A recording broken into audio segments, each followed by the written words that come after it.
Can't read. I got to have my glasses on to see anyway. That is great. Wow. Great games. Good. Yeah. Well, thank you. And this is now the assembly debate, and the same basic format, although we have more candidates. And let me just go over some of the rules again. We ask that you have no signs or banners for any of the candidates on display. And again, no disruptions of any sort to occur during the debate. And we ask that you save your cheers and applause until the end of the questioning. And again, our questioners are John Hughes from the State House. He's the State House Bureau Chief for the Press of Atlantic City. And Sharon Shulman, the Special Assistant to the President for External Affairs at Stockton College. And our timer is Corinne Wilsley. I'm Michael Rodriguez, a political science professor at Richard Stockton College. We're going to have some opening statements before we get to the questions. And we did a toss, did we not? Yeah, you want to the Republicans will make the first opening statement, and we do it alphabetically. Yes. By last name. Oh. Okay, you mind if I go first? Alphabetically? Those are the rules, okay. All right, those are the rules. Good evening. I am honored to be here this evening and want to thank Stockton and the Press of Atlantic City for hosting this forum, and you, the audience, for joining us tonight. I know everyone is sick and tired of politicians who tell you what you want to hear. I don't believe in that.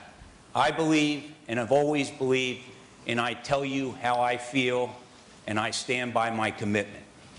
It takes that kind of approach and conviction to tackle the greatest challenge facing New Jersey right now.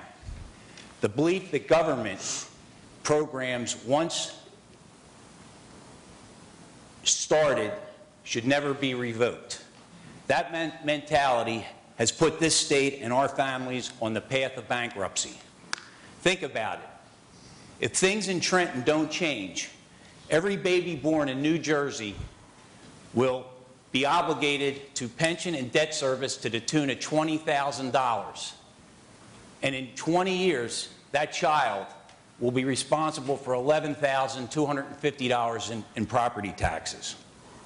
That's if you don't think of change. As your assemblyman, I'm changing things in Trenton. I voted to rein in uncontrolled government spending and cap property taxes at 2%. I voted for landmark legislation that addresses pension liabilities for the first time, saving taxpayers $120 billion. Most importantly, I sponsored the most significant jobs bill for our area with S11, creating the Atlantic City Tourism District, all without increasing taxes. But it's still not enough. We need to give towns the tools to keep property taxes in control. We need to expand property tax relief programs. Thank you very much. We're doing 2-minute introductions, and now Chris Brown. Oh, I didn't even see. Were there? Yeah, we have a time. Okay. Okay, I'm sorry. All right. Mr. Brown. Good evening and welcome. I'm Chris Brown, candidate for the New Jersey General Assembly. I decided to seek public office because I'm tired of elected officials making decisions which are not in the best interests of our state, but rather favor party politics for partisan advantage. During my campaign, I have visited your homes. I've listened to your concerns. I understand your desire for hardworking, honest individuals who will put your interests first. As your assemblyman, I will put aside petty political gamesmanship so we can honestly address the issues that confront all of us. Some of those issues are such as lowering property taxes, stabilizing spending so we can create an environment for job growth and economic recovery. As a parent, I'm blessed with 3 children, Matthew, Danny, and Mallory. All of our children deserve the opportunity to stay in the state of New Jersey. All of our children deserve the opportunity to afford a home without fear of being taxed out of it. All of our children deserve the opportunity to embark on a career of their choosing. When you vote, you place your trust, confidence, and hopes for the future in the person that you choose. My campaign is dedicated to this belief, and I will work hard to justify your trust and earn your confidence. As an officer in the United States Army, twice activated for war, it was essential for me to provide leadership with uncompromising integrity and dedication. As a small business owner, I understand the pressures of meeting payroll in tough economic times when my employees depend upon me for their livelihood. As a judge and prosecutor, I was tough on crime and worked to protect all our families. Now, I want to put my experience to work for all of us. Imagine a government that's accountable, responsible, and delivers measurable results. Thank you. Working together, we can accomplish this. Thank you. Now, on the Democratic side, Elisa Cooper will go first for 2 minutes. Thank you. Good evening, ladies and gentlemen. I'd like to thank Stockton College and the Press of Atlantic City for hosting tonight's debate. My name is Elisa Cooper, and before I begin tonight, I'd like to tell you a little bit about who I am. I was born and raised right here in Atlantic City, and I'm a proud graduate of Atlantic City High School and the University of Maryland. I've been a music teacher for over 20 years, and my orchestra performs for many groups and charities across Atlantic County. I'm also a wife and a mother and the proud daughter of the late Dolores Cooper, who served our region with distinction as a county freeholder and then as a member of the State Assembly. From her, I learned the importance of public service and the value of always being there to help any constituent with any issue, large or small. I will be a voice for the average working men and women of this state, and I will stand up for the most vulnerable among us, our seniors, our children, our veterans. For the past 6 years, I have served on the Atlantic County Board of Freeholders, where I've worked across party lines to balance budgets and to save jobs. Send me to Trenton with Damon Tyner to represent you in the Assembly, and I'll be an advocate for the taxpayers, holding politicians accountable to explain how and where they're spending your tax dollars. The middle class is suffering like never before. Property taxes going up, families are struggling to make ends meet, and too many people lost their jobs. We need new blood in Trenton. Business as usual will not work. I will provide the leadership to help make New Jersey a better place to live and a better place to work. Thank you so very much. I think, Damon Tyner? Thank you, Mr. Rodriguez. Before we came on this evening, it was brought to my attention that we had a tragedy today in Atlantic City where 2 gentlemen that were working on the Revel project were injured and struck by lightning. One passed away and one is still hospitalized. So with that, this debate sort of pales in comparison, and I would like to donate a minute of my opening to a moment of silence.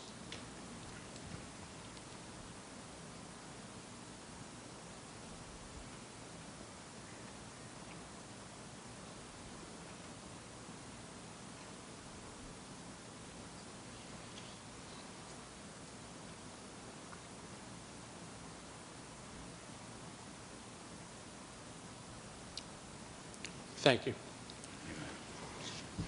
As I indicated, this sort of pales in comparison this evening, but, and John as a union crane operator, I'm sure he agrees when times like these happen, but we must go on. And elections are about choices, and on November 8th, the voters will have a clear-cut choice that will help decide the future of Atlantic County and the state of New Jersey.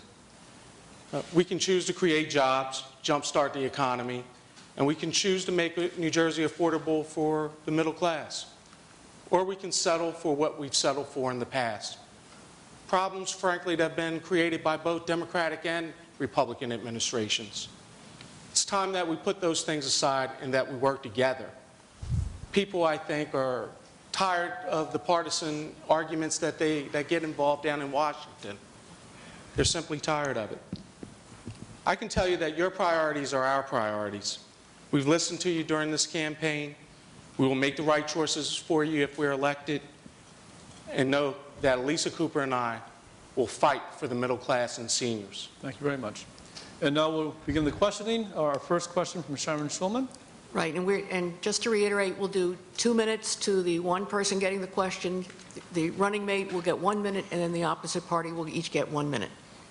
And I'll start with Freeholder Cooper and ask, why do you think casino revenues continue to decline 6 months after casino deregulation and the tourism district laws were enacted? And do you think more changes are needed, and if so, what?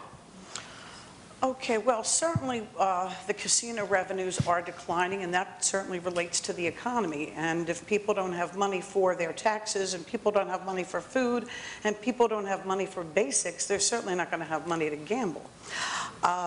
That's a common sense approach. When we talk about the economy, though, the bottom line is we have to start looking at priorities, and those priorities are jobs. We talk about the casino industry. Yes, there has been a decline over the past couple of years, but when you see from the decline as to currently what's going on, just look right down the street or a little bit further down the street to Revel. As we're sitting here tonight, 2,000 jobs, and again, very tragically, and as my running mate, my colleague just mentioned, again, very tragically, somebody lost their life today. But 2,000 men and women are working to build Revel. That is certainly going to help our economy. When Revel is completed in 2012, there will be 5,000 jobs. We've already had conversations and dialogue with Kevin DeSantis, and that's a guarantee that's been given to us. And even more beneficial is 1,000 Atlantic City residents will be guaranteed jobs at the Revel. So again, we're looking at the economy, we're looking at the casino industry. There has been a downturn. Again, it's with the economy, but you have to be positive, and I'm very positive. Even just this past week, we have a new director, Mr. Palmieri, with the talent, with the expertise that we have coming in and that's here. We're on a good path. Now, the order of the responses will be 1 minute, Mr. Tyner, 1 minute, Mr. Amadeo, 1 minute, Mr. Brown. Mr. Tyner? As a land use attorney, I've worked on casino projects, on the development of them. I was proud to be a young attorney working on the development of Borgata when it was just plans on in an architect's mind. I was happy to be a part of the expansion of Harrah's in the marina when they responded to Borgata's emergence into this market. The bottom line is that we believed for so long that casino gaming was a recession-proof business, and we've seen tragically that it isn't. As Lisa indicated, people have to buy food now. Gas is, the price of gas has increased. As a result of that, they're going to the new casinos that are in neighboring jurisdictions that are closer to their homes. So the reality is that, you know, we need to revive this market. We need new inventory. And I'm committed to ensuring that I supported the deregulation bill that Senator Whalen supported, and we can do it. Thank you, Mr. Tyner. Now, Mr. Amadeo, 1 minute, please. The issue is the fact competition is affecting our bottom line in Atlantic City. We had to go to work, create the legislation, put the tools in place so that not only the casinos themselves, the owners can run their business and not hear from the regulatory side and have the state tell them what to do, let them run their business, and through the legislation that was created, especially with S12, the dereg bill, that is still being looked at. It's still a work in progress as we move forward. The Division of Gaming Enforcement will perfect those through regulations and changes as we move forward. We'll see changes, and we'll never be able to overcome what's happened with the national gambling passing everywhere. What we have to do is we have to market our town, we have to become a total destination resort, and we have the diamond in the rough about 15 miles west of us with the airport. We got to figure out a solution to get people moved from the airport right into Atlantic City. Thank you very much. Our final response, Mr. Brown. As a small business owner, I learned quickly, if you don't grow your business, you don't adapt to change, you're not going to survive. The same rules that I have to apply in the private sector as a business owner apply to government as well. For too long, Atlantic City sat stagnant while the other municipalities and other states gained gaming and crept up on us. Right now, our short-term goal is clear, and what we need to do is stabilize the casino industry, which is what we're in the process of doing. We created the tourism district. We've centralized the market plan, and we are in the process of working through the zoning and planning. In addition, then we need to revitalize it. And we're doing that through bringing in the Revel, through hopefully getting the other casinos as well. But we have to continue to demolish the decay, make it safer, make it cleaner. And then finally, in order to compete, in order to grow and adapt and be number one so that we can continue to provide jobs, we have to make sure that we energize it, and that's through the air show and art center, thinking outside the box so that we're able to bring in these types of Mr. Brown, attractions. thank you very much. Thank you. And now the next question is from John. Ken, we'll start with Assemblyman Amadeo. What would you like to see the new director of the CRDA accomplish in the first 6 months? I think we have a great goal with the tools in place as he steps forward, as he starts his new job on October 3rd, I believe it is.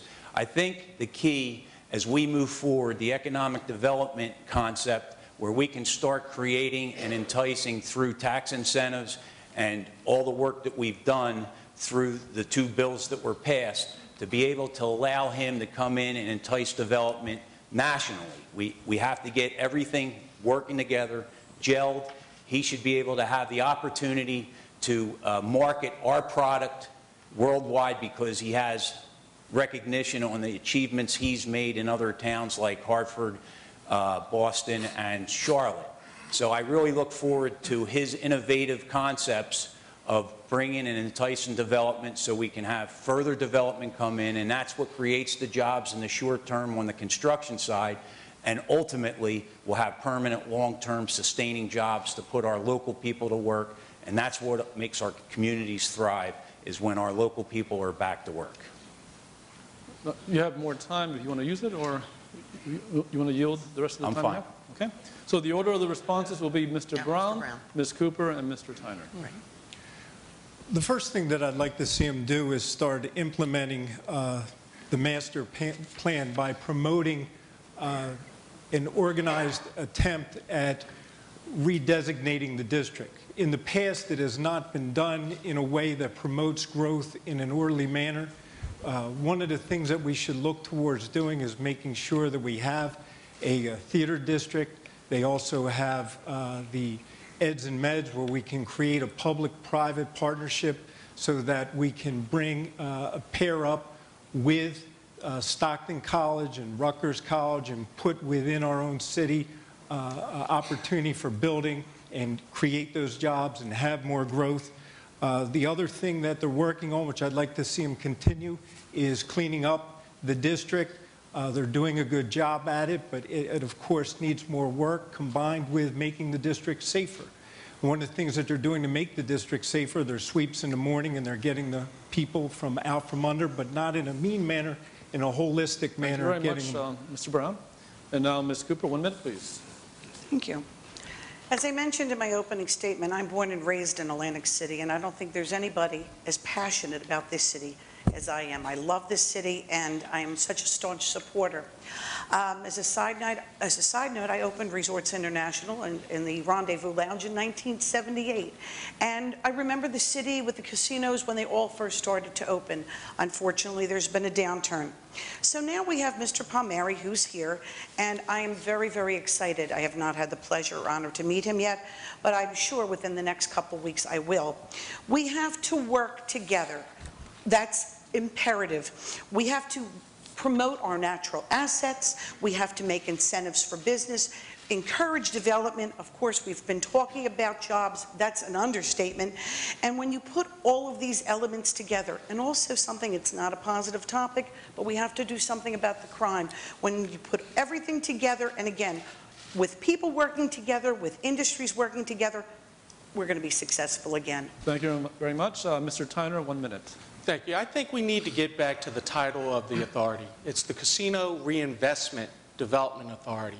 We need to, I would want the executive director to not only look at the tourism district, but look at the entire city, work with his professionals, look at the blight that exists, and come up with a blight plan, a plan to remove the blight throughout the entire city, and also work with respect to the commander, Lieutenant Colonel Gilbert, to ensure that the tourism district, while safe, while clean, it is necessary, but we have to look at the entire city. If you look at the largest landowner in the city of Atlantic City, it's the CRDA. If you look at the largest owner of blight in the city, it's the CRDA. If they simply maintain their own properties, we would go a long way to improving the vision of the city. Thank you very much. Well, our and again, if we could just hold the applause until the end of the debate so we can get through all the questions. Our third question is from Sharon Schulman. Thank you. And we'll start this one with you, Mr. Tyner. Suppose control of the legislature, the House and the Senate, suppose they split between the two parties. Would the two houses be able to work together? And if so, what would you personally do if the second legislative district delegation is split to make sure that it works for the best interest of the district? Thank you very much, Sharon. Like everyone else here, except maybe for Jim Whalen, I was born and raised in Atlantic City. I know my opponents very well, Assemblyman Amadeo, Mr. Brown. It's no secret that I sit on the Chief Arthur Brown Foundation as a trustee. I am committed to working across party lines. I'm committed to getting things done. I'm committed to being effective. If I can't be effective, then I don't need to be in the legislature. I can't understand people that go to Trenton for the title, that go to Trenton and get nothing done, that go to Trenton for the photo ops. If that's all my life in Trenton would be, then I'd give it up immediately. Also, I think I'm committed to disagreeing with folks without being disagreeable. I've made that a hallmark of my professional career. It's a hallmark of my personal life, and I live by that. So as a result of that, I look forward to working with anyone, whether they're a Democrat or a Republican, because I'm telling you, the problems that are facing us, they were created by both parties. But we have to stop blaming folks. We have to stop the blame game. That's what voters are telling me when I go out and knock on their doors. They're telling me that they want people that are going to be effective and get things done. So as a result of that, my pledge and my commitment to all of you that are here, to all of you that are listening or watching via the web, is that I will work with anyone if they're for making this state more affordable for seniors and middle-class families. Thank you. Now the order of the 1-minute responses will be Ms. Cooper, Mr. Amadeo, and Mr. Brown. Regarding the question, how would I work with if this legislature is split? First, the most important word that comes to mind here is compromise. And being a freeholder for the past 6 years, that's a word that's in my vocabulary every Tuesday afternoon at 4 o'clock at the freeholder meeting. You have to work with your colleagues. Hopefully I'm successful and I am elected to the New Jersey State Assembly, and depending on what the composition is of the winners, whoever they might be on November 8th, it's a matter of working together. And as I said, I've had experience. Some of the things that I would talk to my colleagues about would be freezing government spending, doing audits of all state departments, creating tax incentives for the entire state, retooling jobs. That's our main focus of this campaign, and do something about property tax relief, because quite honestly, you know this, we're the most expensive state in the nation. I would hope my colleagues would see it my way. Thank you. Now, Mr. Amadeo, 1 minute. Yes, I entered the legislature with a Democratic control in both houses and a Democratic governor. I can tell you, since the time Governor Christie has taken office in January 19th of 2010, we've seen a lot of things happen. It's probably been the busiest time in the legislature in this state's history. We've seen sessions in the summer, and that is what the key is. We need to gain one of the houses. It's a long reach in the Assembly, but anytime you have both houses, one favor, they post all the bills. Every voting session, there's 100 bills posted, no Republican bills. So I've been successful. I've always worked with my Democratic colleagues, and I'm proud of that, and I've had success with it.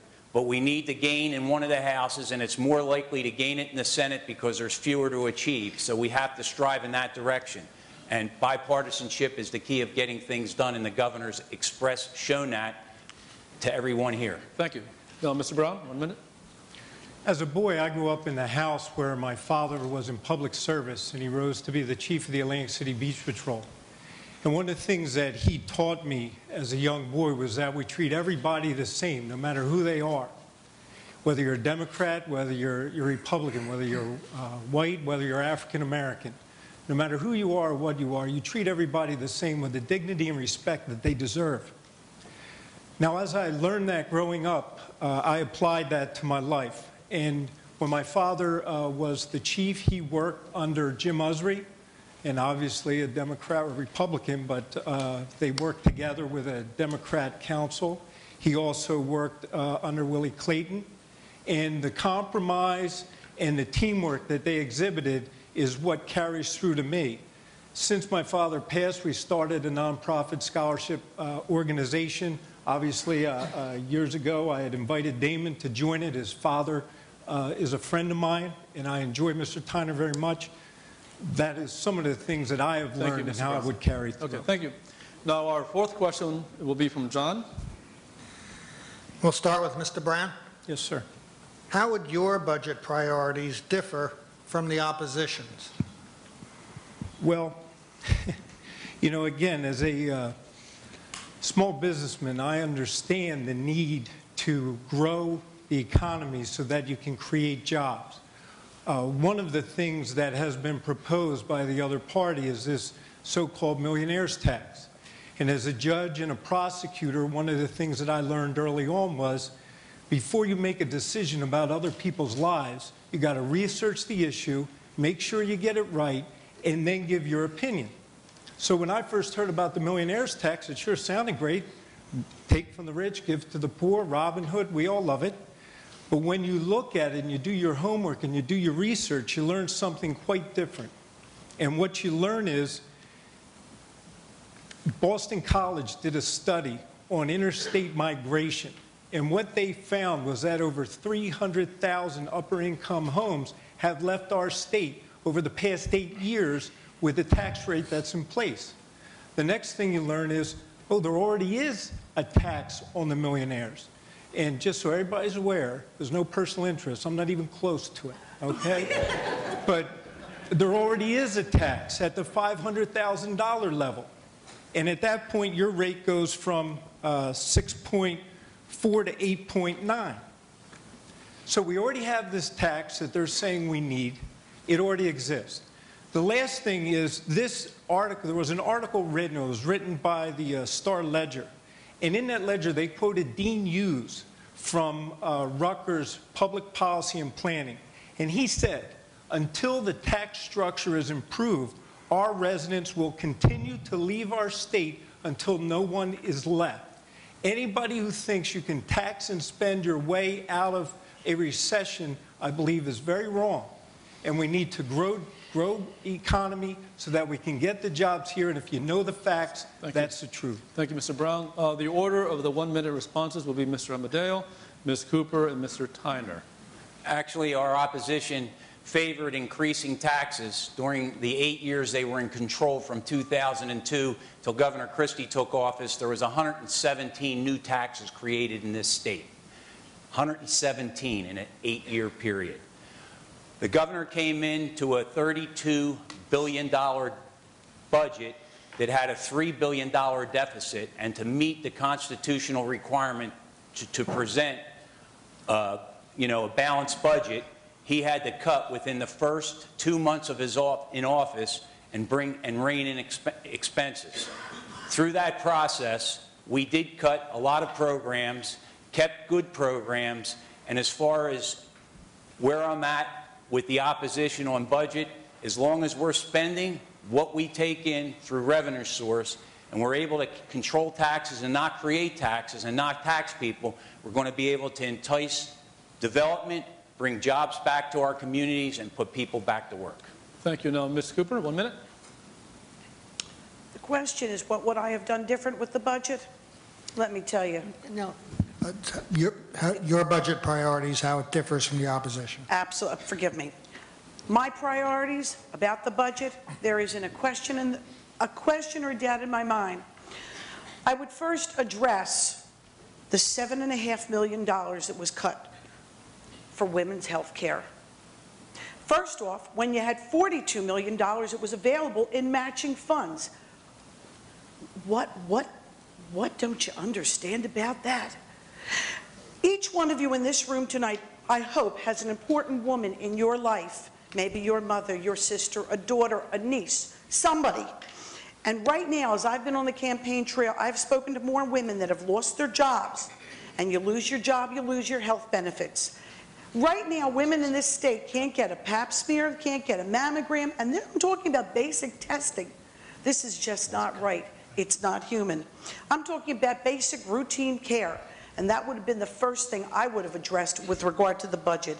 There's also family care, care for families with low. Thank you, Ms. Cooper. Thank you. Mr. Tyner, one minute, please. Well, 1 minute, Mr. Tyner. Elisa started with some of her priorities with respect to restoring women's health care funding. Unlike my opponents, I'm actually going to answer the question. We need to create jobs. As a result of that, I would favor incentives for small businesses, as the senator spoke about earlier with respect to giving small businesses guaranteed loans up to $250,000. Small businesses are the economic drivers of this country. They create the most jobs, not the wealthiest 0.5%. And that's not me saying that, by the way. That's Ronald Reagan who said that in 1984. I would ensure that education parity funding for all. A kid should not be limited in their education as a result of their zip code. It's just not fair.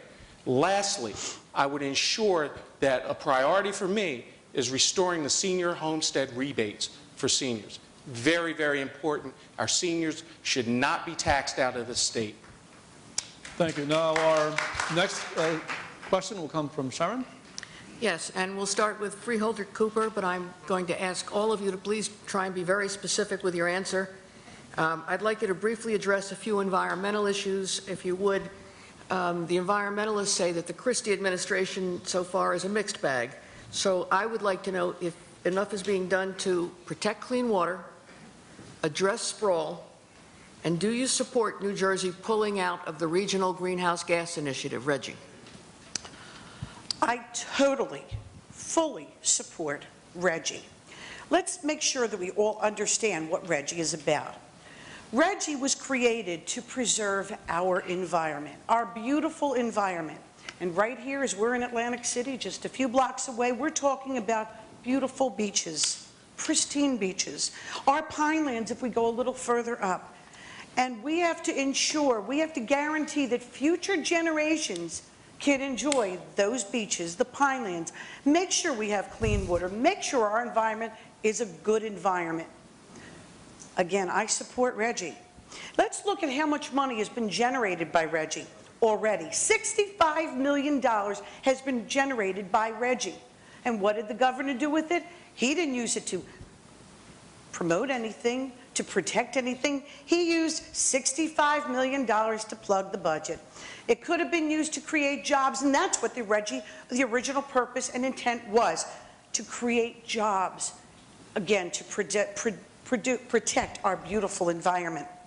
And when we talk about the environment and energy, let's take a look at solar energy. Let's take a look at wind energy. All you have to do is go over to the White Horse Pike and look, and you've got the beautiful windmills right over there at the ACUA. We have to make sure that we create jobs, and that's what the intent of Reggie was, to create what we now call green jobs, high-tech jobs. We have to keep up with other countries, because right now other countries are getting ahead of us. We're the greatest country in the world, and if we don't support Reggie and protect our environment, they're going to keep getting way ahead of us. Again, we've got a beautiful country, a beautiful, as I said, our beaches, our pinelands, and we have to use the right technology. We have to be creative, and we have to do what's right for our state and our area. Thank you. Now the order of 1 minute responses will be Mr. Tyner, Mr. Amadeo, Mr. Brown. To dovetail on some of the things that Lisa just spoke about with respect to the Regional Greenhouse Gas Initiative, it's important to understand that the $64 million that had been set aside for that fund was set aside for the purpose of not only saving our environment, but creating green jobs. All of you may have heard earlier some of Senator Whalen's initiatives with respect to converting boat builders into windmill builders. Folks, this isn't Don Quixote. It's very possible. We're going to have windmills off of Steel Pier very shortly as a result of legislation sponsored by Senator Whalen. Critical. It's also very important that we understand that, you know, this money was used to cover the general fund. It was taken out of Reggie. It was used for the general fund, similar to what Governor Whitman did when she robbed Peter to pay Paul and she stole from the pension benefit systems of public employees. Thank you, Mr. Tyler. That's Mr. Amadeo, 1 minute. $62 million my colleagues talk about was needed to repair a budget that the governor was handed after misuse and abuse and tax that the Democrats did over 8 years, as I said earlier. Reggie is nothing more than a tax on the user. We, as consumers, would, without even knowing at this point what we would get hit with, had no value. The cost of living in the state of New Jersey is the highest in the country. We had to pull back. Our governor has presented an energy master plan which includes all the above of what my colleagues are claiming that the governor is not concerned about, creating green jobs, green technology, and moving forward, that has been totally received by the environmental groups. The other thing that the governor has been steadfast with is the Offshore Economic Wind Development Act, which I was a prime sponsor on.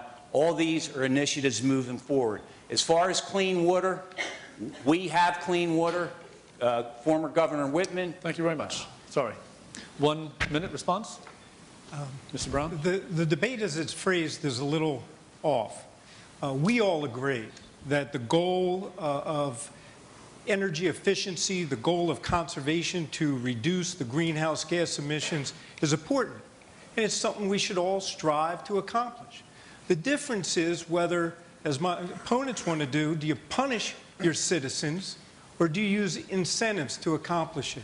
Now, if we understand it, and we really look at it, like I said before you start speaking about something, you really should research the issue and understand what you're talking about.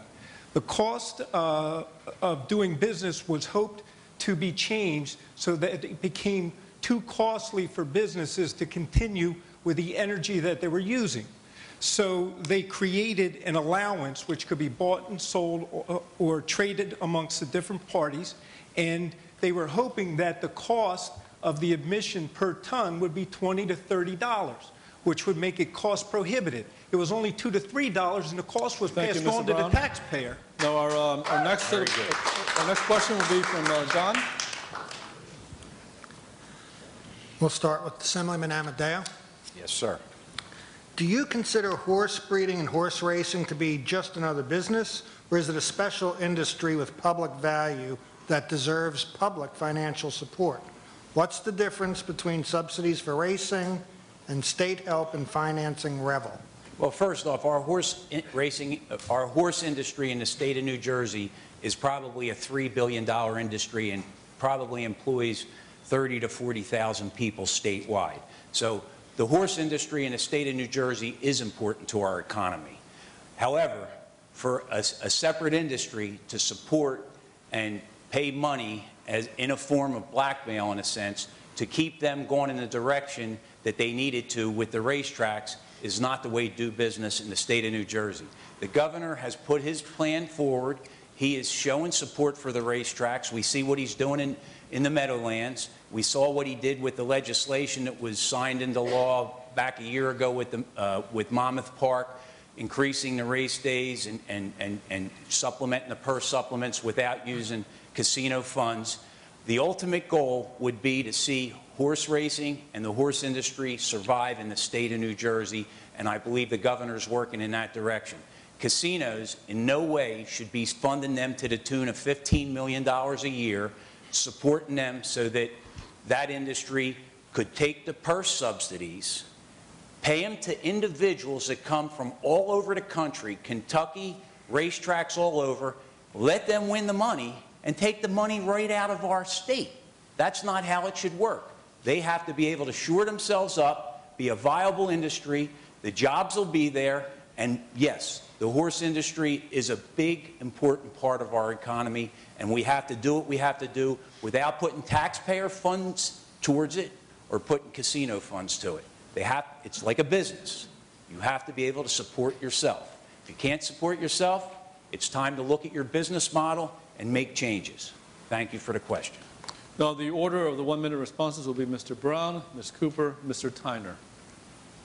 You know, as a small business owner, I understand that you need to be able to survive on your own 2 feet.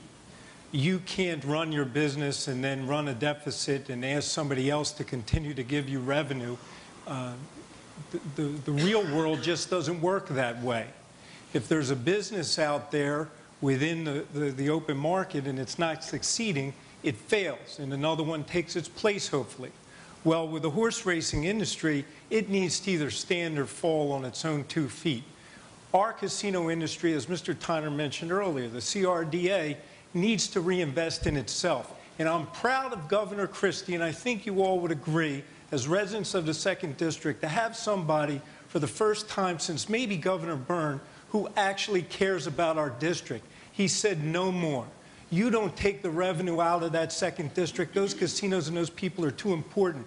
We have Local 54 struggling right now, trying to pay their bills, and I'm proud of the governor for stopping that. Now, Ms. Cooper, 1 minute. I have to reminisce for just one moment as I answer this question. I remember the beautiful Atlantic City racetrack and spending so many evenings there back with my parents and my friends back in the 70s in the heyday when it was the place to go. So I just had to add that. It was wonderful. It was beautiful. And again, part of the old, shall we say, Atlantic City history. But let's bring this issue up to 2011. The racing industry needs to stand on its own. Again, right now, let's look at Atlantic City itself. We really must concentrate all efforts. Every effort has to be concentrated on jobs, getting Greville completed in 2012, looking at the Hard Rock, and look at what's coming up down the road. There's a whole long list. As we mentioned, we have Mr. Palmieri, who's just joined us with the CRDA, and the potential. It's going to be wonderful. So again, the horse racing industry, it is important. But again, I think we need to focus on the jobs, jobs, jobs, and... Thank you, Ms. Cooper. Mr. Tyner, 1 minute. Thank you. Look, I said it earlier. When someone's right, I'll agree with them. And when someone's wrong, I'm going to stand up to them. I agree with both Assemblyman Amadeo and Mr. Brown with respect to their position on the horse racing industry. I could never understand why we were sending millions of dollars up the road to various racetracks, and our own Atlantic City racetrack never got a dime from any of that money. How could you even do that? How can it even, if anyone is going to get taken care of first, if any racetrack was going to get taken care of, it should have been Atlantic City racetrack. And guess what? Right before those subsidies were cut off, Atlantic City racetrack, for the first time ever, was slated to finally receive some funds. So I disagree with sending that money up the road to racetracks. Let that industry succeed or fail on its own. That money should be used to market Atlantic City and market the casino industry. Thank you.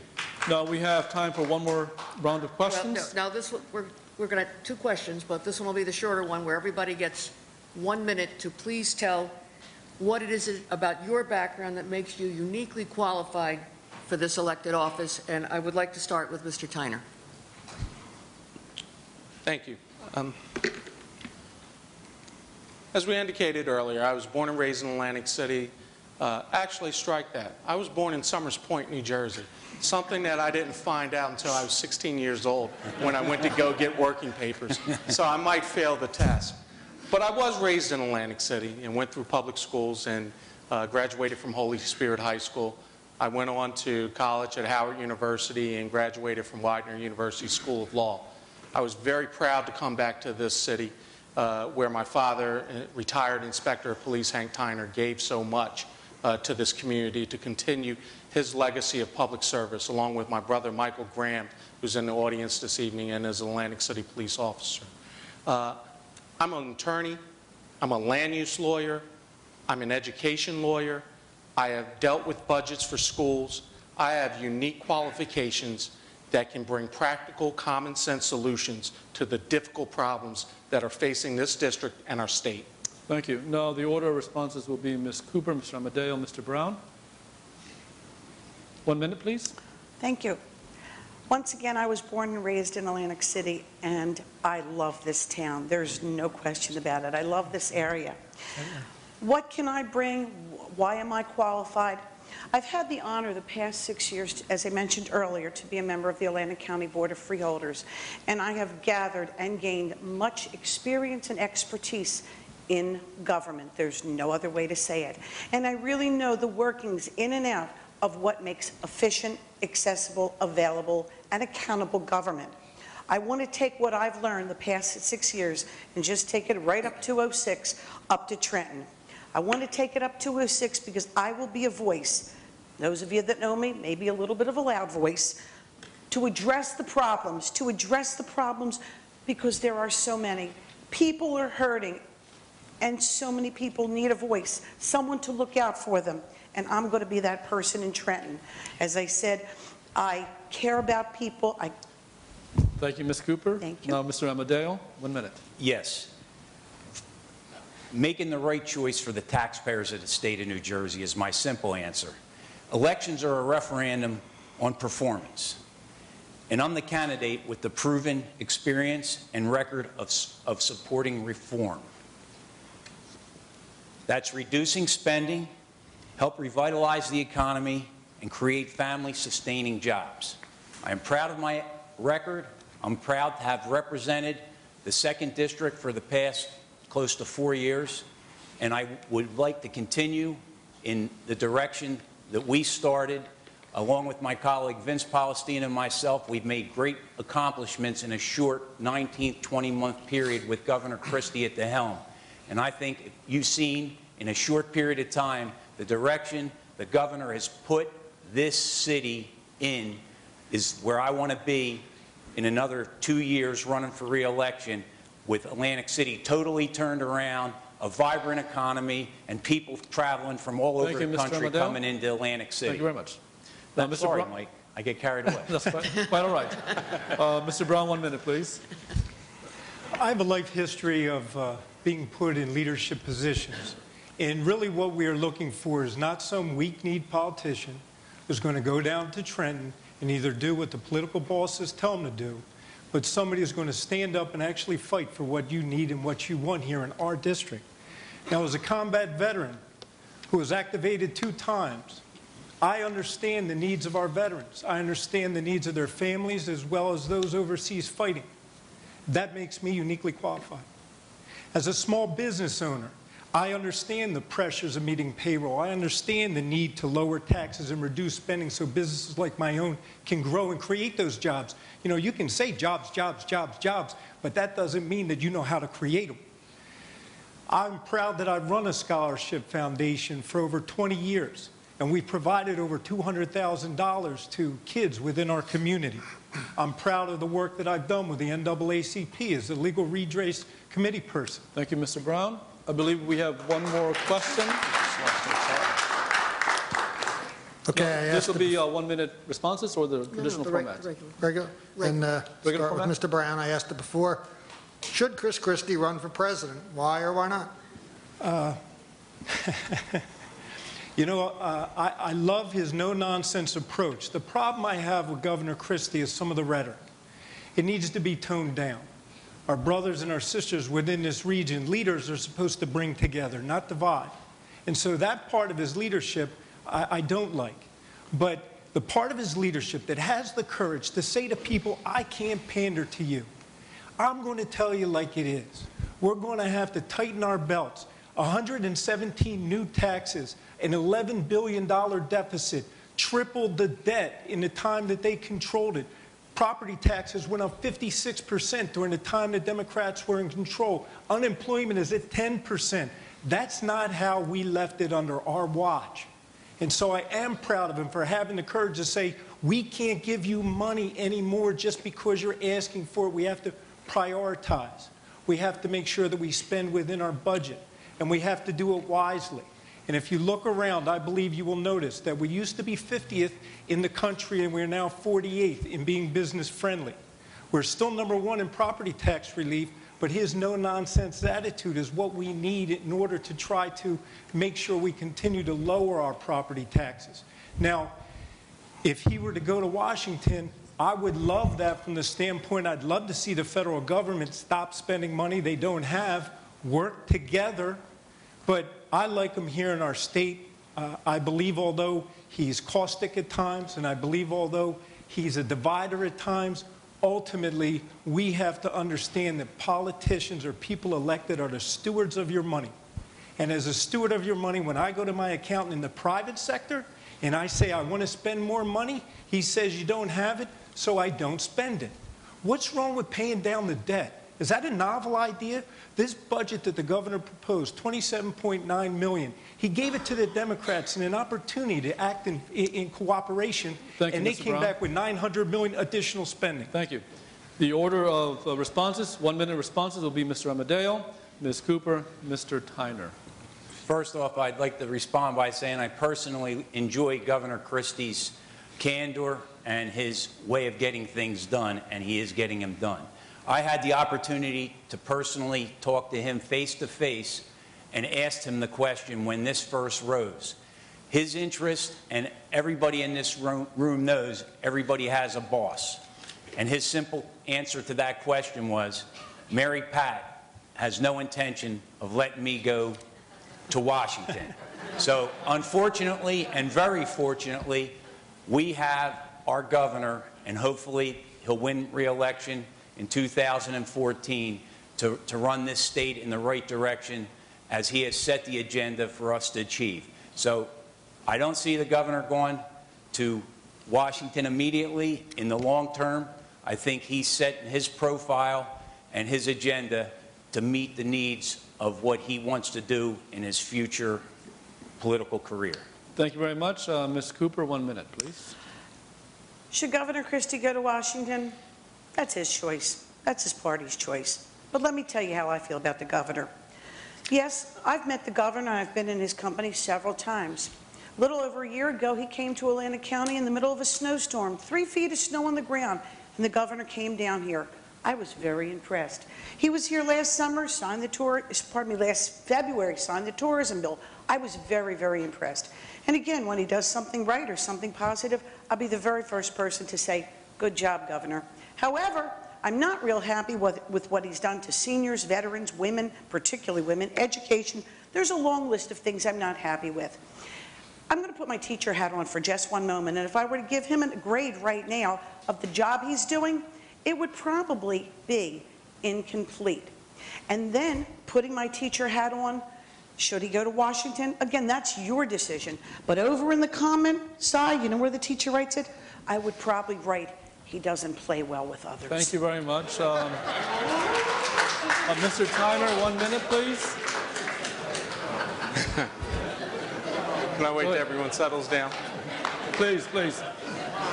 Mr. Tyner, 1 minute. Please, folks. Thank you very much. Whether or not Governor Christie decides to run for president, run for vice president, that doesn't make much difference to me. What matters to me is the 12.9% of unemployment rate in Atlantic County. That's 3.5 percentage points higher than the entire state of New Jersey, which has a 9.6% unemployment rate, which is higher than the federal rate, which is 9.1%. Those are the things that matter to me. With respect to whether or not he should run for president, I would rather he focus his attention on decreasing unemployment, working for seniors, working for veterans, working for the disabled, and putting folks back to work, rather than chasing the Koch brothers around the country to figure out how he can make them more money.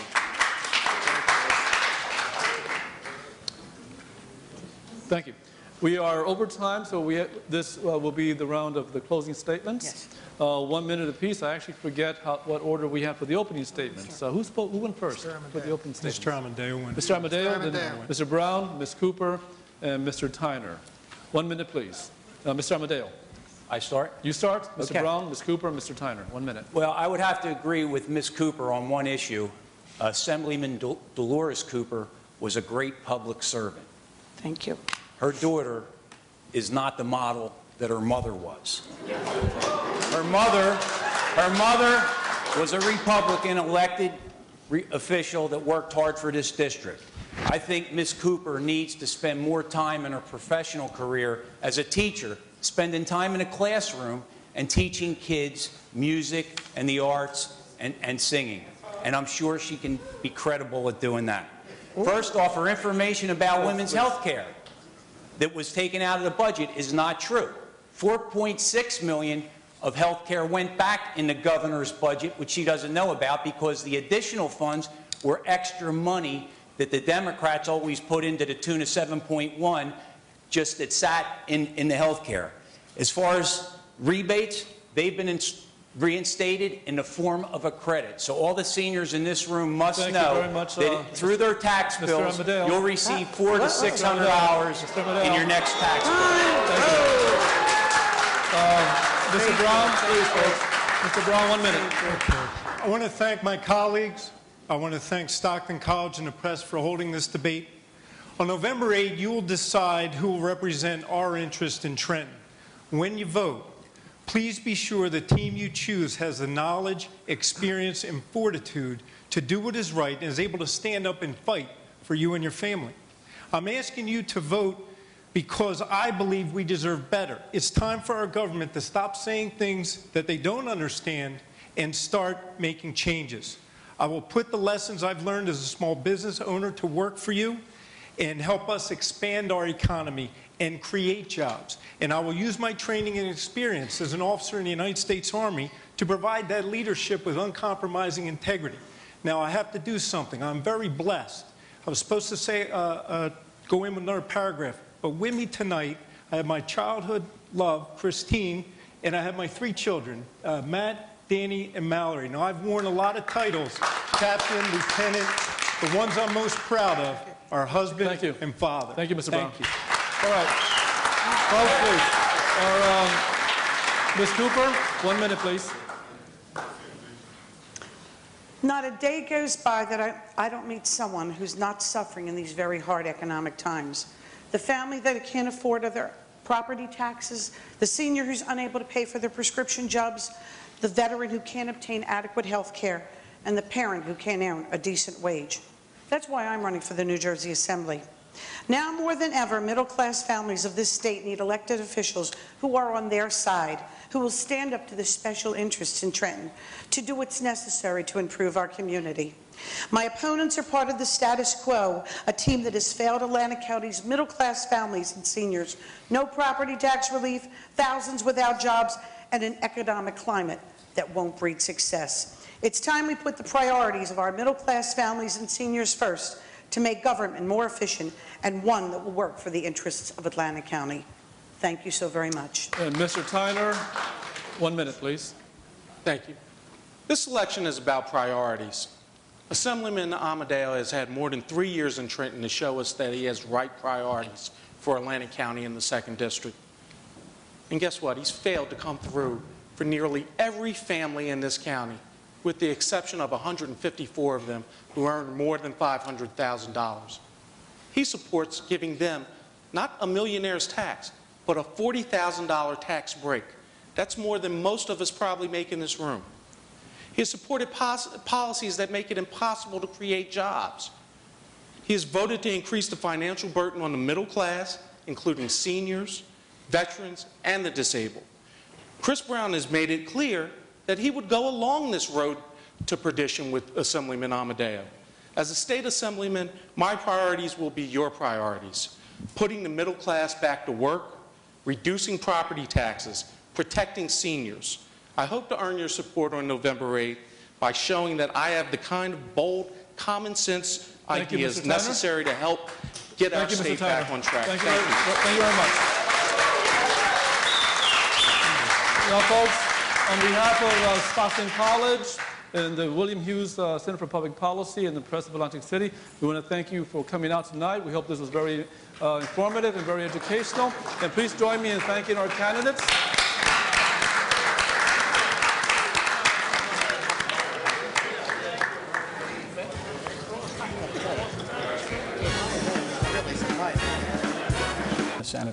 we had the abominable shutdown in July of '06. He couldn't get the executive order done. Governor Christie's first day on the job, John Amadeo and I were in the governor's office. We got the executive order done on the first day to keep the casinos open, so they will never be shut down again like we saw in July 2006. Thank you.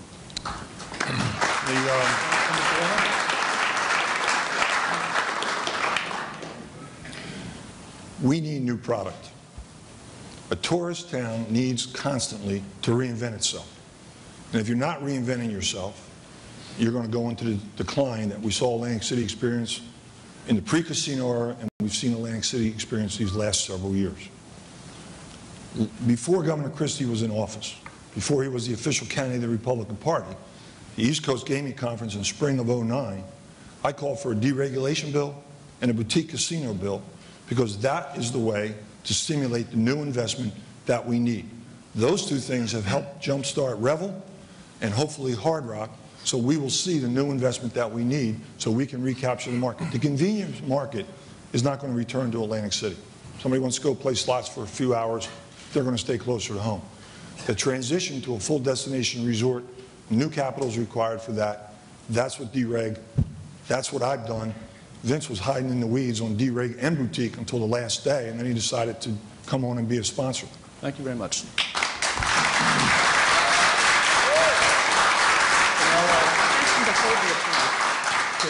And if I could ask again to hold the applause until the end of the debate, please. And now our next question is from John Fujian. Senator Whalen, regarding the Casino Reinvestment Development Authority, what would you like to see the new director of the CRDA accomplish in his first 6 months? Well, I think, again, it's about attracting investment back in. And with all due respect to Senator Palestina, I'm proud of the investment that I captured while I was mayor. The Borgata, where would Atlantic City be without Borgata, the Walk, the Northeast Inlet? Those are projects that were begun. In fairness, the Northeast Inlet began under Jim Usry, but was implemented under me, and the other two are projects that I may not have cut the ribbon on, but they were frankly projects that the deals were done when I left office. We need CRETA to go out and attract investment, and part of doing that is they need to commit to beautifying the city and also to the use, quite frankly, of eminent domain. I know that's controversial, but the reality is you would not have the Walk, you would not have Borgata, you would not have the Northeast Inlet, you would not have most of the other major developments in Atlantic City without that. When I left office, the city and CRDA made a decision, oh, we're not going to use eminent domain, that's too controversial. We're not going to have a demolition program. The city and CRDA abandoned demolition program. We were knocking down 2 or 3 buildings a week. They stopped that. So I think those two things, so you can go to developers and say, go out and acquire as much land as you can. If you run into a speculator, you run into someone who's unreasonable, the public sector will be there to back you up. And if you have a building in your neighborhood across the way that you need to get knocked down because it's an eyesore, the public sector will be there to back you up. We haven't done that since I left office. I haven't been mayor the last 10 years. His friend, Lorenzo Langford's been mayor for 7 years. They've done nothing. They've done nothing with demolition, and they've done nothing in terms of bringing developers in and giving them a climate in which they are willing to risk their capital. Thank you, Mr. Whalen. Well, thanks.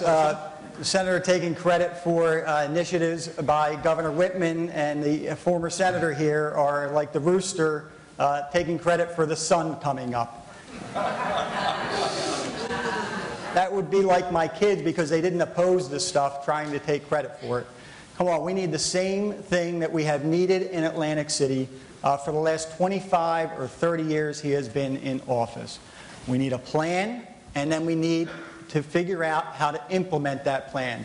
We have finally gotten the resources now that are necessary to get the plan implemented with CRETA and with the city's budget. Now it's a matter of developing a plan. And when you think about some of the boondoggles, moving the bus terminal, borrowing money for a baseball stadium for 20 years when the baseball team only played for 11 years, giving away property in the city of Atlantic City, his record is awful. We got to get a plan together, and we got to start implementing. That's the only way we get the city turned around. Thank you very much. And now our next question from Sharon.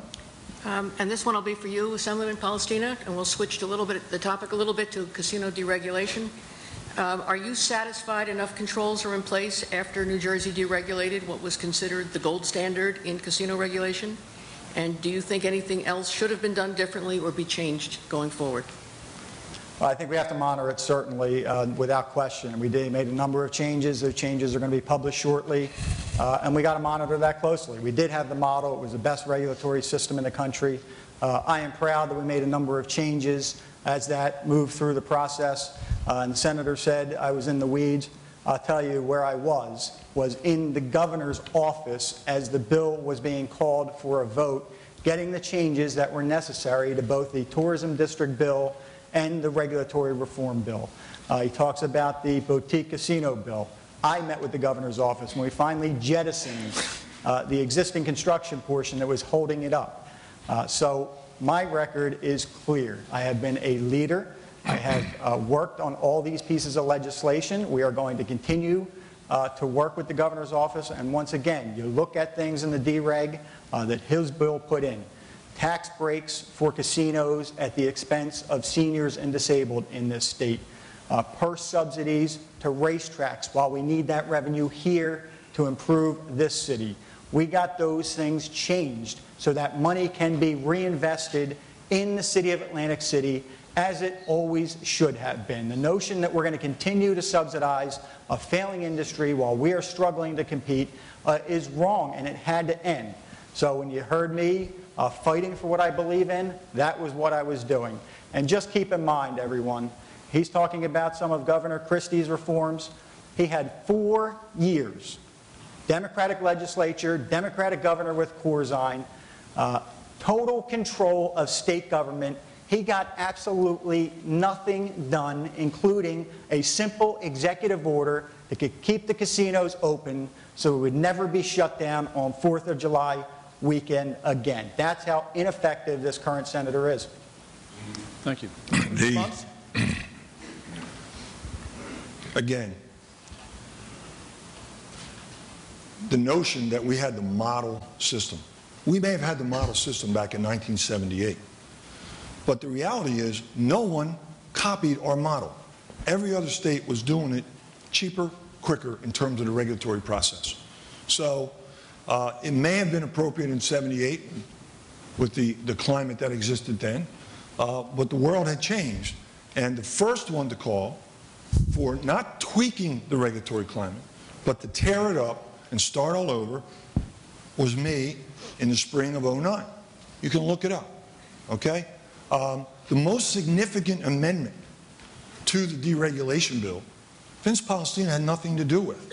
It's the portion that the holder of the warrants doesn't have to get the full licensing, because in conversations with Kevin DeSantis, that's what I do, I talk to the developers, he told me that was the problem. So we put that in. That was my amendment, and that's what got the money back Thank you very for much. Rebel. Now our next question is from John. Senator Whalen, how would your budget priorities differ if you win from the opposition's?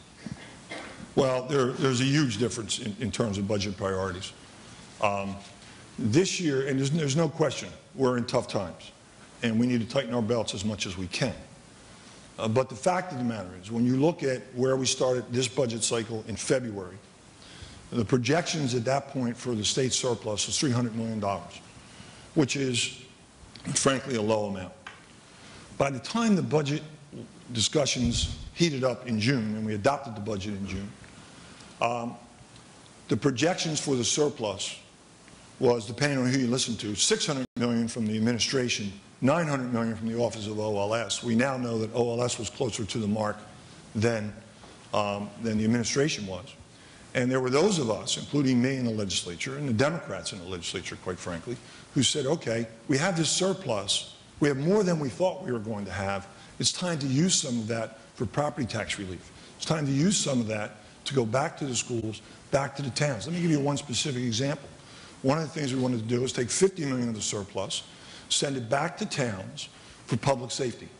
Let them hire additional cops. That would have meant about $1.9 million for Atlantic County, $700,000 specifically for Atlantic City. We didn't get one Republican vote for that. Because the Republicans' idea of bipartisanship, Vince Palestina's idea of bipartisanship is we all vote together as Republicans and we get a few Democrats to vote with us. It's never the Democrats are over here, let's see if this is a good idea, whether it's $50 million there, whether it's restoring money for homestead rebate, putting money back into our colleges, all of those middle-class cuts, not to mention the fact that the Republicans, again, the only people who are doing better in New Jersey under Governor Christie are the millionaires. Because that cut went through. When we tried to restore it, Vince Palestina doesn't vote for it, and the governor vetoes it. Thank you. Mr. Palestina? Yeah, we clearly have much different priorities when it comes to the state budget. And I will tell you what we are not going to do. It's not my words. We are not going to do what Jim Whalen did while he was the mayor of Atlantic City. Again, not my words, Moody's, credit agency, who we're hopefully all familiar with. Jim Whalen's political decisions to utilize reserves, one-shot revenues, and debt service restructuring resulted in a downgrade of the city's credit. Jim Whalen's debt and spending has crippled this town. You only need to look, for those of you that live in Atlantic City, at Atlantic City's debt burgeoning from under $70 million when he took over to $166 million when he left office as mayor.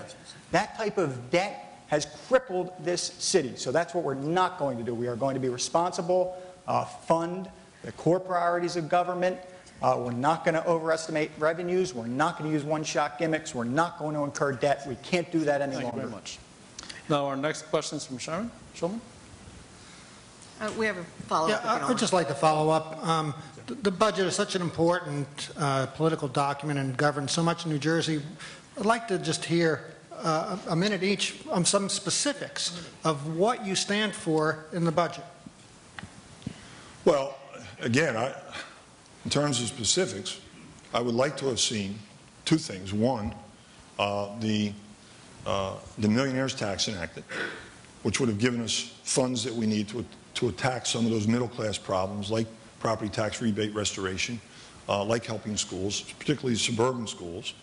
And secondly, let's use a little more surplus for one of the programs I just mentioned. But let me touch on this thing with Moody's. That evaluation came out after I left office, number one. Number two, Mayor Langford did not meet with the representatives of Moody's. When I was mayor, I met with Moody's. I met with them in New York, I met with them in Atlantic City, I drove them around town, showed them what was happening with the investment that was going on, where the capital expenditure was going, what private investment was coming, and we had a good bond rating when I left office. The fact that, again, his friend, Mayor Langford, didn't want to go to New York or invite the Moody's people down to explain where the city was going, I was out of office. I can't take responsibility for that. Thank you very much. Now 1 minute from Mr. Palestina. He can argue with me. I don't think he can argue with Moody's, and the report was clear. His debt restructuring plan at the end of the administration was exactly the reason for what was done.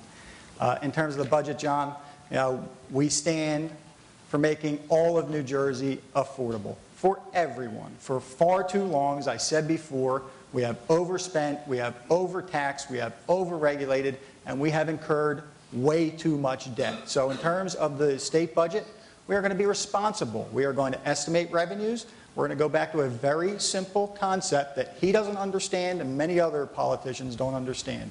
You take in so much, that means you spend the same amount. You don't go into this deficit spending. You don't borrow to bridge the gaps. You take money in, you spend it. And just real quickly, as I have said, the one thing that I am fundamentally for is more equitable education funding. Kids throughout this state, parents, teachers have been shortchanged. The notion that some communities are getting $30,000 a child while others get $4 is wrong. We got to get it changed. Thank you very much. Now the question is Sharon. Okay, and I'm going to go to Assemblyman Palestine again. You all heard Professor Rodriguez talk about how civility is near and dear to the heart of the Hughes Center. So suppose control of the legislature ends up splitting between the two parties.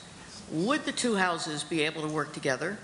And what would you personally do if the 2nd District legislative delegation is split to ensure it works for the best interests of the district? Well, thanks, Sharon. It has been split, and certainly we hope that it changes hands. We're not hoping for a split this year. I think it should change hands because you look at the irresponsible behavior out of those that controlled Trenton, the Democrats, for the last 10 years. It's clear who put us in this mess, and it's pretty clear what we need to do to get out of this mess. That being said, as it relates to Atlantic City, relates to our region, we are talking to our colleagues on both sides of the aisle in the legislature all of the time. We work in a bipartisan fashion on issues all of the time. So I don't think having a split legislature within the district, split legislature in the state is going to affect that. We have proven that we are able to work together. We have undertaken a number of fundamental reforms that are going to help the people of this state. Again, would not have happened if not for Governor Christie. When you think about some of the reforms we have gotten done, tax caps to control the growth of property taxes, pension and benefit reform, so that everybody is paying their fair share of those reforms. We've gotten a number of things done. As it relates to Atlantic City, we are always going to do what is best for Atlantic City.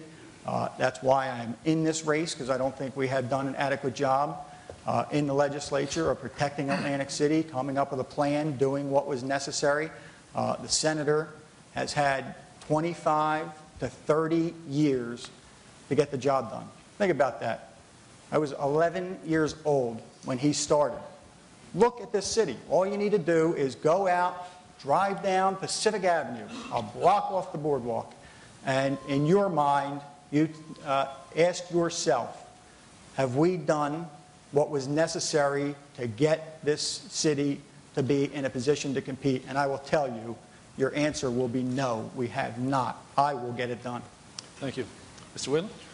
Well, again, be very happy to take you around and show you the projects in Atlantic City that are there because of me, whether it's the new high school, a Boys and Girls Club, improvements along the boardwalk, as well as things that I mentioned previously. But I thought the question was really about the bipartisanship. We have a split government now with a Republican governor and Democratic legislature. We managed to get a budget passed the last 2 years. And when, you know, again, Senator Palestina talks about the reforms we made. When the governor, to use his phrase, moves to the center of the room, we get things done. That's what happened with the 2% cap. Because originally it was hard cap, no exemptions. How do you have a cap with no exemptions when you don't know what your energy costs are going to be, when you don't know what your health care costs are going to be? So when there was compromise, I don't think compromise is a dirty word. Compromise on issues, don't compromise on your principles. When there's compromise, we can get things done. When the Republicans refuse to compromise, we get stalemate. Thank you. Our next question is from John.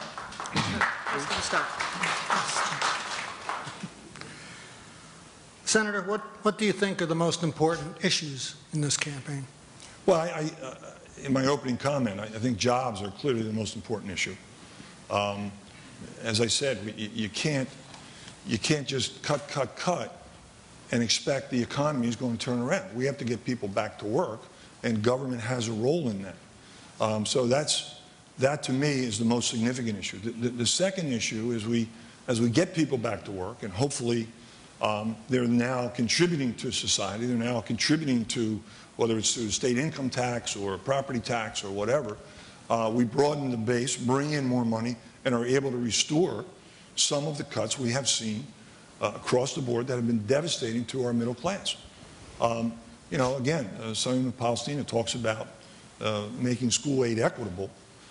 We had the opportunity to help the suburban districts. We didn't get any Republican support for that measure in the Senate nor in the Assembly. So I think that's one area. Another area where we need to do a better job is with our colleges, not because Stockton is the sponsor of this. We are #1 as a state in exporting our high school seniors. The highest percentage of high school seniors leave New Jersey and go out of state for their college education. Many of them, the best and the brightest, don't come back. We've got to change that, and we've got to find ways to support both the public institutions and the community colleges so we don't have that brain drain of students leaving. So those are some of the priorities, but the wherewithal to do that comes about through growth and a fair tax structure where everyone, including the rich, the richest citizens among us, pay their fair share. Well, thanks. I think, Sharon, he doesn't get a softball because of that next time. He told you everything you need to know when he started. He said, don't cut, cut, cut. So that means he would have you spend, spend, spend, which is what we have seen at every level of government for far too long. Now look, I am a small businessman who believes that lower taxes and less spending and less regulation and less debt are the ways that we are going to improve this economy and create jobs. We will not do it by government just simply going out and figuring out how to spend more money. We have seen that now in Washington. We have seen it in Trenton. We have seen it under his Atlantic City. It has not worked, and what you have to understand is that it will not work. We are not going to spend ourselves into creating long-term jobs. We've got to go in a different direction. We've got to get it turned around now. So jobs are the issue. Much different philosophy on how to get there. Thank you very much. Now, folks, again, if we can hold the applause until the end of the debate. Thank you. Now, our next question is from John. Oh, I believe it's my turn, actually. Oh, I'm sorry. We just had a long one there, that was all. I'd like to, if you would please, Senator, Assemblyman Palestina, is where we are. See, you got me all mixed up there. I would like you to briefly address a few environmental issues. The environmentalists say that the Christie administration so far is a mixed bag. Is enough being done to protect clean water, to address sprawl, and do you support New Jersey pulling out of RGGI, the Regional Greenhouse Gas Initiative? Yeah, first to the last point of the question, I do support that. We need to make New Jersey more competitive on many fronts. The utility taxes that were part of that legislation are part of that. We need to reduce how much people are paying for utilities. We have to make New Jersey competitive with our neighboring states. He talks about income taxes. New York now has a lower income tax rate than the state of New Jersey. New Jersey cannot compete with our neighbors if we are uncompetitive as it relates to those utility taxes, as it relates to income taxes, as it relates to property taxes. So in order for New Jersey to be competitive, those are the types of things we need to do. In terms of the environmental thing, I think Governor Christie's policy has been clear. We are going to protect the environment, but we're not going to do it at the sacrifice of jobs and the economy. We, for far too long, had over-regulated this state, and I see it as a professional engineer, professional planner. When you try to go in and you try to create economic development and you try to do something to create jobs, you are stymied in many cases by state agencies and county agencies and local agencies that thwart development, that stymie jobs, and it is one of the problems that we have had in this state without question. So on all these fronts, taxes, environment, we need to understand New Jersey has got to be competitive with our neighbors. We have to make sure that all of these things allow us to be competitive. We saw $70 billion of wealth leave New Jersey over the last decade. We got to turn that around. The only way to do it is to make New Jersey more affordable, make it more competitive so that we can start keeping people here and attracting new people here and attracting businesses here. The way to get it done is what I am talking about. Thank you. Mr. Whalen? We should be back in RGGI. All of our neighboring states except Pennsylvania are in RGGI. The governor in his first year took $60 million of RGGI money, Regional Greenhouse Gas Initiative, and instead of doing it what the legislature had put into the bill, he used it to balance the budget. That money should go to the creation of green jobs. Now, there are two things that should spur our commitment to green energy. We are so far behind the rest of the world. As I said in my opening statement, China spends 10 times more than we do. You say, well, that's a low-wage state. Germany, Denmark, England, way ahead of us on wind power and hydroelectric. Brazil is ahead of us on biofuels. Now, I don't want to be behind Brazil in anything except soccer. And we are continuing to rely on Middle East oil to drive our economy. What happens when that runs out? What happens when the Arab Spring hits Saudi Arabia? We've got to get back into Reggie, use that money to stimulate jobs. Thank you very much. And now this question, will be from John.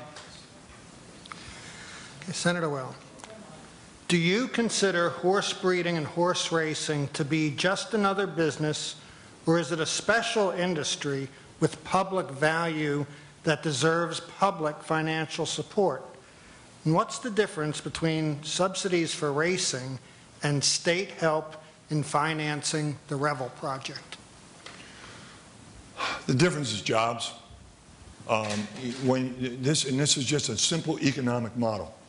When you look at Revel and the investment that goes in, or you look at Borgata and the investment that went in, investment in Borgata was $330 million. The capital investment of Borgata was over $1 billion. The return, the annual return on all the public taxes that Borgata generates is over $100 million. So the investment up front is returned over and over again to the state and the other entities that made that commitment on the tunnel. I don't think you get that return in the horse racing industry. And when I joined the legislature, I inherited the subsidy going into the tracks. The reality is that people's tastes change. Horse racing used to be immensely popular in this country. So was boxing at one time. They have both, for whatever reasons, diminished in popularity. We don't say, well, gee, we should subsidize boxing because, you know, it used to be popular. I do agree with the governor that horse racing has to stand on its own, and the bills that we have put in move it in that direction. So I don't think it's some sacred cow or sacred horse, if you will, to say, well, you know, we have to continue to subsidize this. I do think, you know, again, it's a matter of people's taste changing. You know, as I say, basketball is more popular than boxing now. So I think that that's one area where the governor and I assume the Assemblyman do agree. Thank you. Mr. Pellicino? Yeah, I mean, I think I've been very clear. $170 million over the last 7 years. The casinos were blackmailed, essentially, to subsidize horse racing in this state. $170 million. It could have been reinvested back into the city to do all the things that he failed to do while he was in all these leadership positions, councilman, mayor, assembly, senate. We could have used that money. So I am clear, no more subsidizing racing in this state at the expense of the casinos. Now, in terms of Revel and the racetracks, totally different. The Revel program allows us to reinvest future taxes, and it's going back not into the building primarily, but into the area, exactly what I'm talking about. Cleaning up Atlantic City, taking care of some of these problems. The racetracks were just a direct subsidy. This is a program that allows us, through future taxes when the project is successful, reinvest them back in the community. And I am proud that we got Governor Christie to get that done for Revel. Thank you very much. Now, our next question from Sharon. I'm going to address this to the Assemblyman, but I'm asking that both of you be very specific on addressing this question. In light of the fact that the governor vetoed a job creation bill last spring, what can be done to stimulate jobs in the economy, not just in Atlantic City, but in the district and in the state? Specifically, what would you do? Well, look, I think I talked about this earlier, Sharon. We have seen a number of these stimulus programs, whether it's at the state level under John Corzine, under the president. Clearly, they haven't worked. Jim Whalen supported John Corzine's stimulus program, lauded it, keeping New Jerseyans working by creating jobs throughout the state. At that point, when he said that, unemployment was at 7%. Unemployment around here now is 14%. Why is Atlantic City struggling? Because we have essentially a convenience gaming resort. And so what are we going to do? First, at the state level, as you heard me say, we are going to stop the spending, stop the borrowing, stop the overregulation, stop these one-shot gimmicks that he has done in Atlantic City, that he did with John Corzine while he was there serving with him for 4 years. We're going to put an end to it, and you've seen the governor do that. That is the first thing that needs to be done in order to get this economy turned around and give people some confidence. Think about what has happened to people over the last few years. Confidence has eroded because you have Washington all the time telling us the sky is falling. And so what you need to do is give people some confidence, let them keep more of their money as a start, and stop confiscating it so you can spend it on all these pet projects that you have. Now, in terms of Atlantic City, we have talked about that as well. He had 25 years to come up with a plan and to start implementing that plan. Wasn't done. It is a complete failure of his administration because we did all these boondoggles, wasted all this money. So in terms of Atlantic City, we're going to use the resources we have to get a plan together. We're going to use those resources to start implementing the plan. We are going to build a destination resort so that we have more than just convenience gaming. That's what has to be done. And again, that's what I will do once I'm your senator. Thank you. Mr. Wheeler? Well, I thought the question was some very specifics. Instead, you got the generalities and the attack. But let me try to give you some specifics.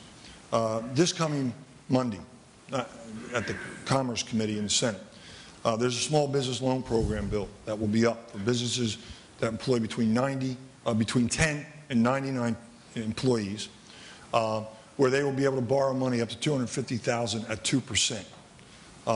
Provided that there is a job creation element to their expansion. I'm working on a bill right now to extend the ERG concept, which gives a sales tax break. Take that concept, let's extend that to hospitals and possibly even to the colleges, so that employees there would get a tax break, and the colleges and the hospitals would get a tax break as they create new jobs. Government has a role to play in creating jobs. We can sit here and do nothing, or we can sit here and have platitudes, and we're going to get nothing and get platitudes. Thank you very much. Now, John, the next question. Shift gears a little, so to speak. What changes, if any, may be needed in New Jersey's graduated driver license program and the decal program for new drivers? This is for Senator Whalen, I'm sorry. Yeah, well, I actually voted against the decal program. It just doesn't make sense. Frankly, our police have enough to do without looking at a decal and looking at their watch and all of that kind of stuff. So I'm not sure that, that the decal program is effective or workable. And I think I was one of a handful of legislators who actually voted against it. I mean, it was very popular at the time, but again, I just didn't think it was practical. Some of this comes back to government not being Big Brother, as we try to do with the decal program. And some of this comes back to parenting and making sure that there's information out there for families through schools or community centers and so on how to make sure their kids are driving safely. We all experienced, this community, as a community, experienced a terrible tragedy not too long ago at Mainland Regional High School. And like I'm sure most of us here, I knew some of the families and so on. We can't just say, well, that's kids being kids, but by the same token, I don't think you're going to be able to legislate a decal and prevent what happened there. I think it's really a better flow of information to the families and to the teenagers. I recall one hearing where there was a family of a student who was killed for not wearing a seatbelt. And those parents of that child took it upon themselves to visit the school where he attended, and they were told that there are kids in that school who absolutely put their seatbelt on every time because of that kind of communication. I think that's probably a more effective way than trying to pass a bill and something, again, that's probably not workable or enforceable. Thank you. Mr. Palestina? Well, thanks, John. The decals should go away. We've been clear on that. They should be gone, and a lot of people did vote for it. But the Attorney General is looking at that overall graduated driver's license program. We're going to let the Attorney General review it, as we should. They're the professionals, make recommendations, and then whatever the Attorney General's recommendations are, hopefully we work together again in a bipartisan fashion and get it done. Just back to the last point. Now, you talked about another program where we're going to come up with a loan program. And of course, government has a role. We're going to look at some of these things, but it just shows how out of touch Some people are. I'm a small businessman. And any of you out there in business know you're not hiring employees and borrowing money until you have more sales. It is fundamental to running a business. So until you get sales, we get this economy turned around and we stop spending and stop borrowing, people aren't going to be borrowing money because they have no confidence. That's what we got to do in order to get this economy turned around and start creating jobs. Thank you very much. Now, this question is from Sharon. Mike. Yes. Okay. We're going to deviate a little bit and ask you to each take 1 minute, and I'll start with Assemblyman Palestina. Would you tell me what it is about your background that makes you uniquely qualified for this elected office? Well, my background is, of course, in professional engineering and professional planning. Been here all my life. Proud to call Atlantic County home, along with my wife, born and raised here in Galloway Township. So, you know, I have a vested interest in what happens in this region, and the real difference between myself and Senator Whalen, why am I uniquely qualified to do this job? What I do for a living, my family being here, 1 minute, depends on a vibrant Atlantic City and a vibrant region. So I have a vested interest in making sure that we do what is necessary in Atlantic City and that we get this turned around. My opponent always had public paychecks throughout his life. I don't know that he's ever had a paycheck from a private source. He gets paid from public entities regardless of what happens to our region and to our economy. And so there is a tremendous difference in terms of why I am qualified versus... Thank you very much. 1 minute, Mr. Whalen. First, let me confess, I wasn't born here. I was born in Philadelphia. I didn't have a choice in the matter. I got here as quick as I could, but and throughout my working years, it is true. I have been a public school teacher. I'm proud to be a public school teacher. And when the downturn came, I voluntarily took a pay cut. Now, Senator Palestina says he, is a private businessman. He makes his money. His business is public contracts. No bid public contracts. As an engineer,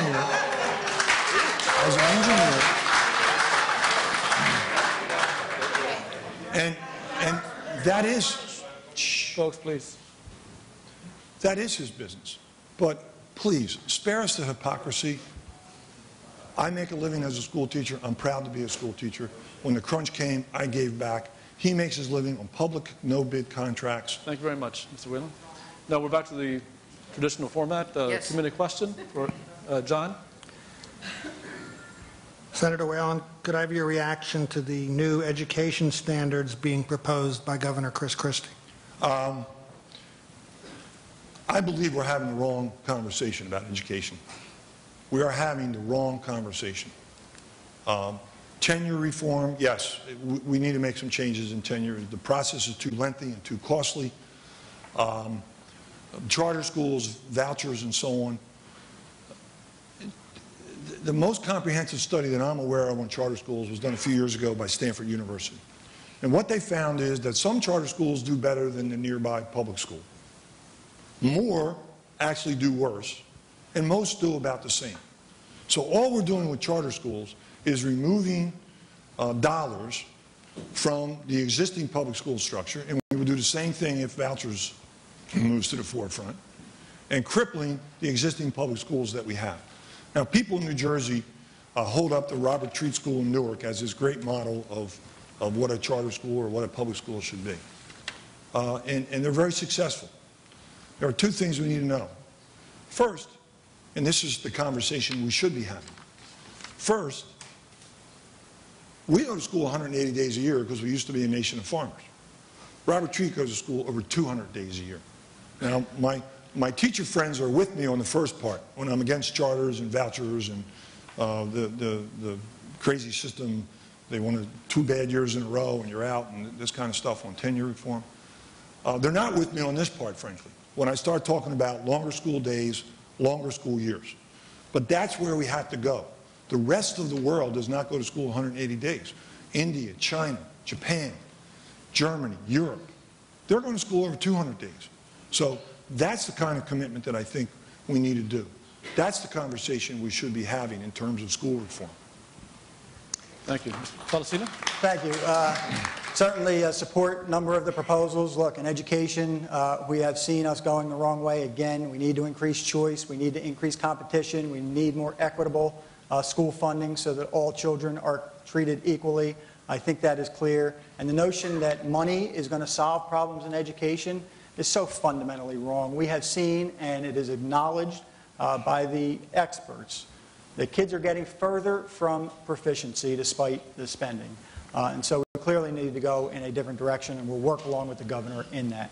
In terms of the last one, there he goes again with my business. He tried it in 2007. He's trying it again. Look, I grew up here. I took a risk when I was 32 years old, started a business, hire employees, pay for health care, do everything that this country is about. Yes, I do have some public contracts, as all engineers do, and my business is the same before I was elected as it is after I was elected. Thank you very much. No difference.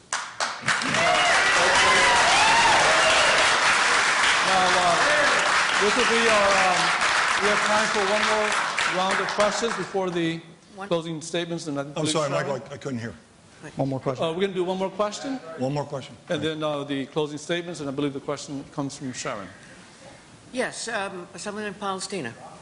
Should Chris Christie run for president? Why or why not? Yeah.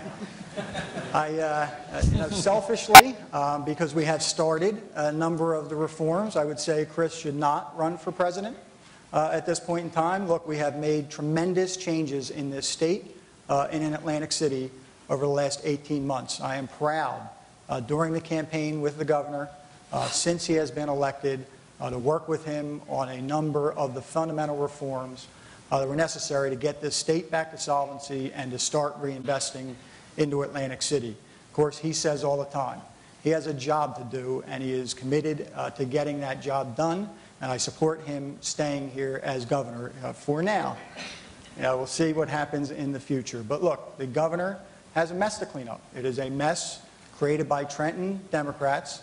We have a mess in Atlantic City that I will tell you that Jim Whalen has been in leadership positions in Atlantic City for 25 years. I don't know that you would have a single person to point to that has had more to do with Atlantic City during that time. And now we finally, in the last 18 months, get a governor who understands. Once again, 4 years in the legislature to clean up the messes he made as mayor in Atlantic City. He couldn't get it done. 18 months, John Amadeo and I, with Governor Christie, working closely with him, and you see the changes starting to occur. This governor is a leader. This governor has taken on the tough issues. I am proud to stand with him on those tough issues when we agree with him, and also have been at odds with him on certain things, and will be independent and speak my mind, as many of you in this room know, when I think the governor is going in the wrong direction. So proud to implement a number of the reforms we got done in Atlantic City. We've seen tremendous transformation due to this governor, first governor since casinos started to actually pay attention. And I will tell you, John Amadeo and I take a lot of that credit, along with our county executive and some others who met with the governor. Thank you very much, and 1 minute response. Yeah, whether he runs for president or not is an issue for the other side. Yeah, I will give the governor credit because I think he has identified some key issues like pension and benefits reform and like the climate. But I wish he were less abrasive, quite honestly, in the spirit of civics that the Hughes Institute is a part of. But, you know, again, this notion that we have a convention center right over here. That was built by Governor Florio. We have improvements to that airport that have been done by a number of governors, starting with Governor Florio, continue with Governor Whitman. So the notion that Governor Christie is the only one who's ever done anything in Atlantic City, or that nothing happened until John Amadeo and Vince Palestina got to Trenton.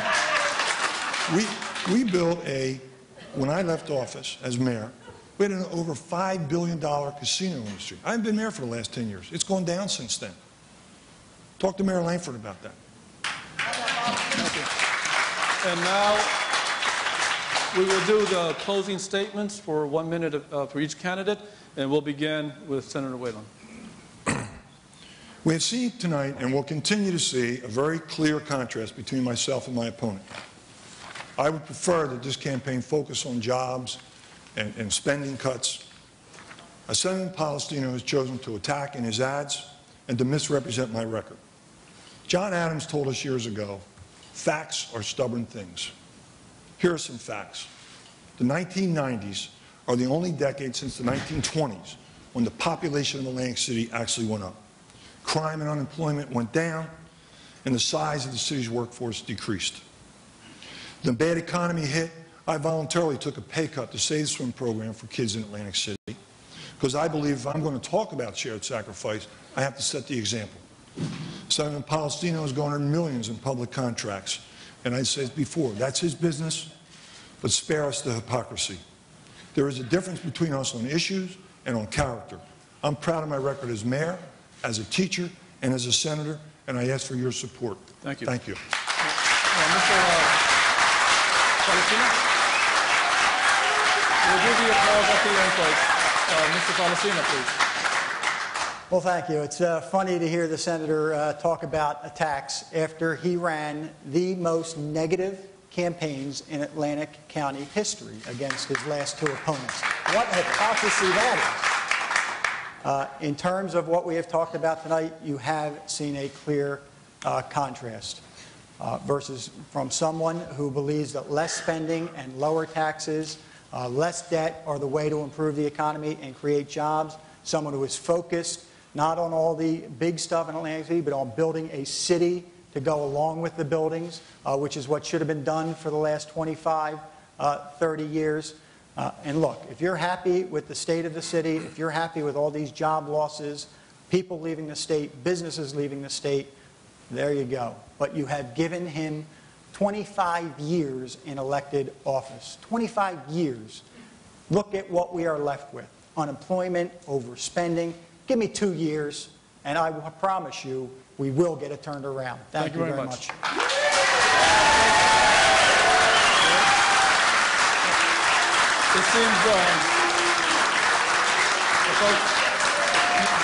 It seems rather evident that there's a certain degree of enthusiasm for these candidates, so please join me in thanking them.